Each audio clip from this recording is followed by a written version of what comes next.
The season, yeah, it was fun. And flashy at times. You know these guys are fierce. There were funny moments. Ground beef. And freaky moments too. All that was preparation for all this. Bucks sweep the Bulls. The Bucks have made it to the top, but make no mistake about it. While others are hunting them, they are hunting you. Last year I made $7 million, then had up at Coca-Cola for the check they cut me at Super Bowl. Dr. Dre, he got a Super Bowl. Blocked from behind by Giannis. That's the perks you get from being super dope. This is real life, ain't no Big time shot from Drew. They be Brad Pitt. Every little thing I do is mad. Fire West. Playing badminton, gave my little bro a quick 50 piece. He got the whole track hit, and I've been stacking up all these assets. Can be conducting any bad bit. Are we satisfied? I'm not satisfied. I'm not even close to being satisfied. Hey, I can't ever slip, homie. My mama might flip on me like what?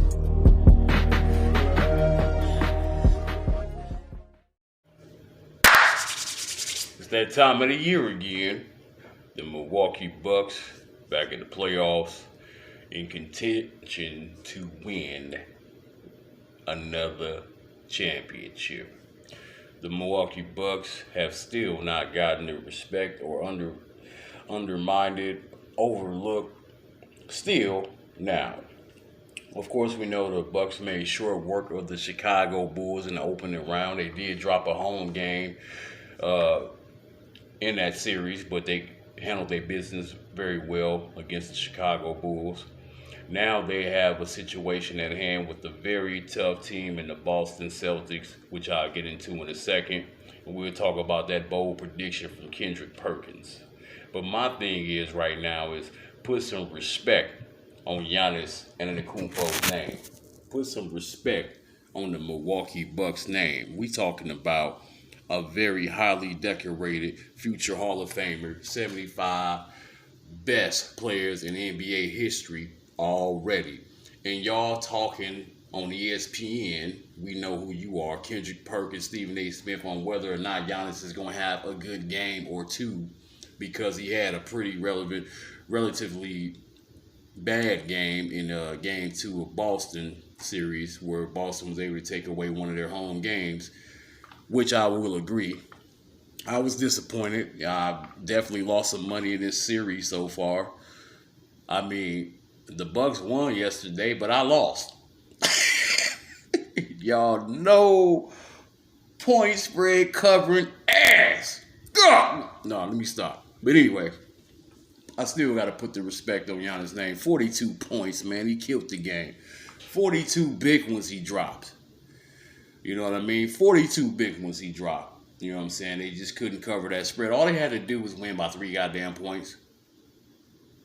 But anyway, I digress. I lost some money, significant amount of money. I got to cover that shit soon. Anyway, Bucks have the best player in the world, people. Let's just cut the bullshit. We don't necessarily need the respect of old media like that. But come on, man. Y'all ignoring the fact. Y'all rather put KD on the pedestal. Y'all rather still talk about LeBron. And no hate on LeBron. I love LeBron James and all that. I'm not a LeBron hater. But, you're putting a lot of people ahead of him. And then y'all questioning whether or not he can pull his team through this series. Now, this is not going to be no easy series by a long shot with Boston. Boston can potentially make this series a 7-game series. But Boston is a team you don't want to go 7 games with for sure. I will agree with Stephen A. on that. But he said Boston will win in 7. Kendrick Perkins said the Boston Celtics going to win the whole thing. Now, I can only think about the moment when Phoenix was up last year, 2 games, handled their business at home, and that moment where Chris Middleton and Drew Holiday was just smiling and laughing the whole time at the questions, and they came back and bust their ass 4 games in a row. This is what makes me think of those moments with the haters. You feel me? You looking for reasons, the if and ands and pots and pans to count the Bucks out, to count Giannis out. But I'm trying to understand what is the logic behind it. We talking about a team that's a wounded animal who made no excuses. And that's what I like to see about Milwaukee. They have no excuses about not having Chris Middleton. But we hear about other teams and pre-existing excuses. Oh, if Kyrie would have played, or you hear, oh, if his toe was all this other stuff. It ain't none of that. And I don't hear a lot of people making excuses for the Bucks with Chris Middleton being out in this series. The Bucks still handled their business. They took the bull by the horns. Went in there and won game 1 on the road, which was not expected to happen. I expected Boston to win 2 games. 2-0. But we up 2-1.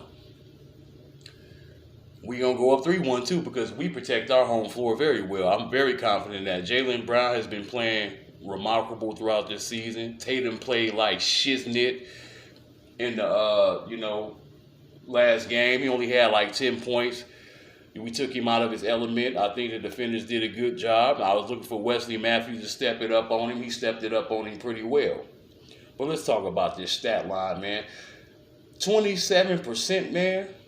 This is the reason I go into cardiac arrest. Damn near, you know what I mean? Like figuratively, not literally. I don't go into but like, I call them the cardiac bucks sometimes because of that. I mean, when you look at Boston at 27% and still be able to stick around, that shows the toughness of the Boston Celtics. I mean, they only shot 27% and only lost by 2 points. A few shots, like you say, go in, you know what I'm saying, maybe a different series. But my thing is that Milwaukee's very capable of making adjustments like they have. I'm glad I'm seeing Pat Connaughton in this series more often and more minutes, because he's going to be the difference maker in this series. We got guys that can step up while Chris Middleton is out. That's why we have really no worries as far as our play and the way the aggression is on defense is remarkable. And they got to stay that way. It's going to get ugly, and they're going to make it an ugly series to pull it out.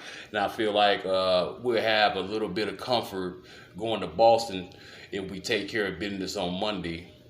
And then, if we can close the series in Boston going back, after we win, it's got to be one game at a time, though. We don't want to keep looking ahead and trying to predict the future like a lot of these cats out here trying to do. Oh, Giannis can have a game or two.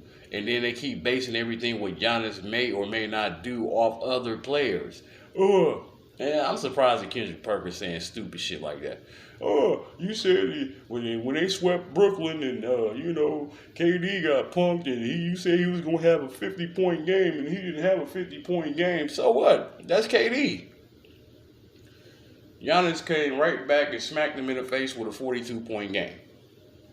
And he going to smack him again because he knows what time it is and why people looking. 42, moved the ball very well, floor general, 8 assists, 12 rebounds. You know what I mean? West didn't do much on the offensive, but he did a lot of things that didn't show up in the stat sheet. He had 32 minutes, a lot of minutes. I want to see Pat get those 32 minutes more often in this series. We need Bobby to get a little bit more minutes and get him going. I'm glad to see George Hill is back. Nobody talked about the fact that George Hill has been out for us as well. He's a great backup point guard for us. And, he's going to be a big factor going forward. Him and Javon Carter putting in that defensive work and also giving us what we can get out of him on offense. It's a big factor on our bench. Grayson Allen didn't have the best of games either. But we get Grayson Allen to knock down some shots. I think it always puts us back even. Yes, Tatum and both Brown are a force to be reckoned with, but the dark horses in this series to me are Al Horford and Robert Williams III and Grant Williams. Grant Williams is a great defender. We have to figure the way to take him out, and you don't want guys like Pritchard to come along either, start having a big shoot night. That can turn around a series in a heartbeat. But so far, so good. The Bucks have been playing up tempo, keeping up with their assignments very well. Bud has made adjustments finally with the rotations, seeing what players he need to put in certain moments in the game. So I'm pretty happy with what I'm seeing so far. And Bud is, he's an excellent coach. I'm not taking no credit away from him. But adjustments had to be made, and it's gonna be probably game by game. But the way I see this series is, it can be dominated or it can be grueling. And I'm only saying dominated as far as the series outcome. But every game is going to be a tough game for the Bucks. But I got the Bucks winning this thing. But put some respect on my team name. I'm out of here.